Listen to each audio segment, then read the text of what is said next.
Di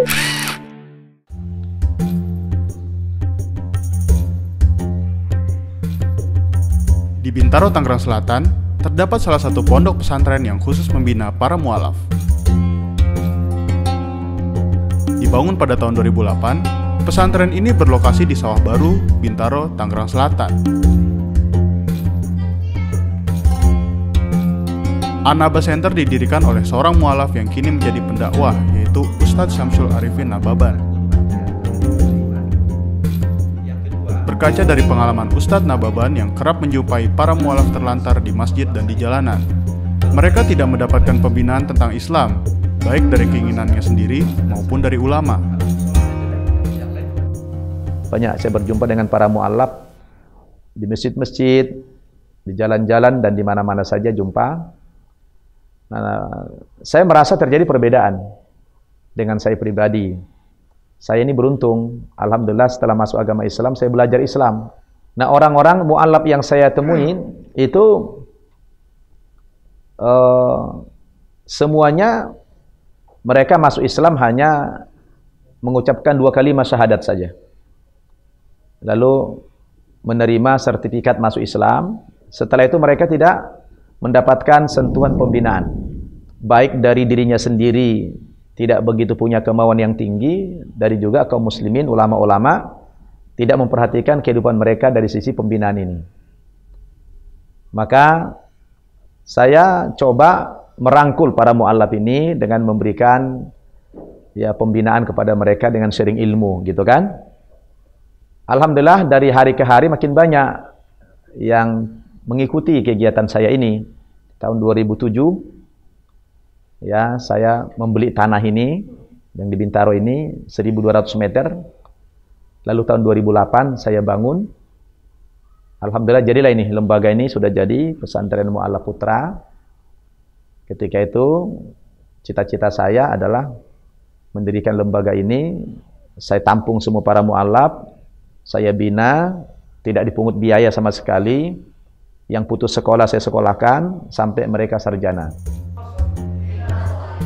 Ada beberapa syarat dan kontrak yang mesti dipatuhi oleh para mu'alaf yang datang. Yaitu bagi mu'alaf yang tidak bisa baca Al-Quran selama 1 bulan akan dikeluarkan. Iya, kita ada persyaratannya. Yang pertama, yang bersangkutan memang harus masuk Islam dulu, mu'alaf kan. Nah, yang kedua kita ada kontrak. Ya, kontraknya itu 1 bulan tidak bisa baca Al-Quran kita keluarkan. Nah, jadi kita ketat, karena ini adalah lembaga khusus yang membina mereka, jangan sampai santai-santai, karena di sini gratis. Jadi jangan karena gratis lalu mereka main-main, nggak boleh kan. Nah, kontrak kita yang kedua, bahwa mereka ini kita sekolahkan sampai sarjana S1. Nah, apabila sudah sarjana S1, mereka akan kita pulangkan ke kampung masing-masing agar mereka bisa berdakwah di sana, mengislamkan keluarganya, orang tuanya, dan sebagainya. Di pondok pesantren ini, para santri diajarkan semua tentang agama Islam, Al-Quran, hadis, fikih, bahasa Arab, dan mengenai akhlak. Sementara untuk pendidikan formal dilakukan di luar pondok. Saat ini jumlah santri sekitar 60 orang. Jumlah itu terdiri dari 40 laki-laki dan 20 perempuan. Mereka pun berasal dari berbagai daerah di Indonesia. Seperti Primasari Rumah Horbu.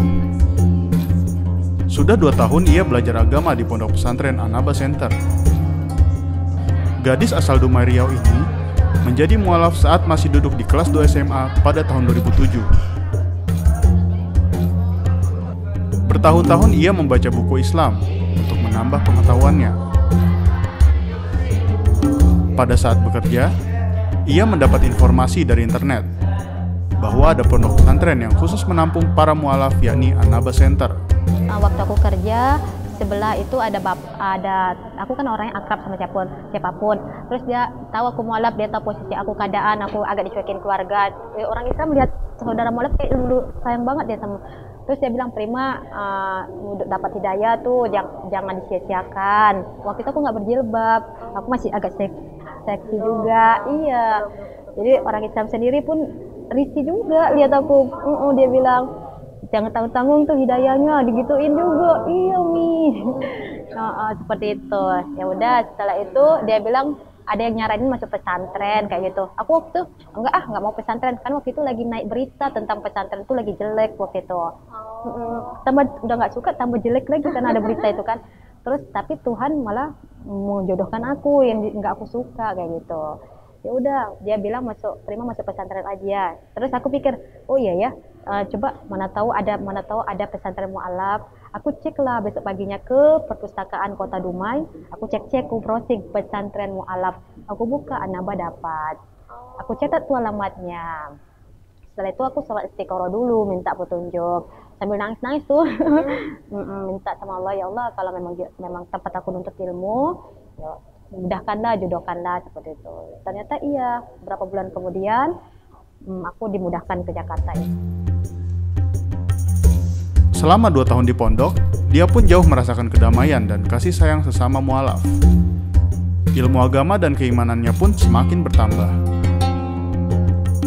Perkembangannya, yang dulunya aku belum bisa Al-Quran, sekarang udah bisa dan udah menghafal Al-Quran.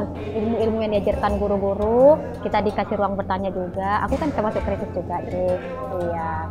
Ya, pastilah, pasti. Terus kedua, lihat saudara-saudara yang orang-orang kaya di sini, para dolar yang datang-datang ke sini, itu rendah hati, maksudnya ngayomin kita banget, nganggap kita keluarga, itu buat kita keluarga banget kayak gitu. Kekurangan kasih sayang keluarga dapatnya di sini kayak gitu sih. Makin sayang aja sama Islam.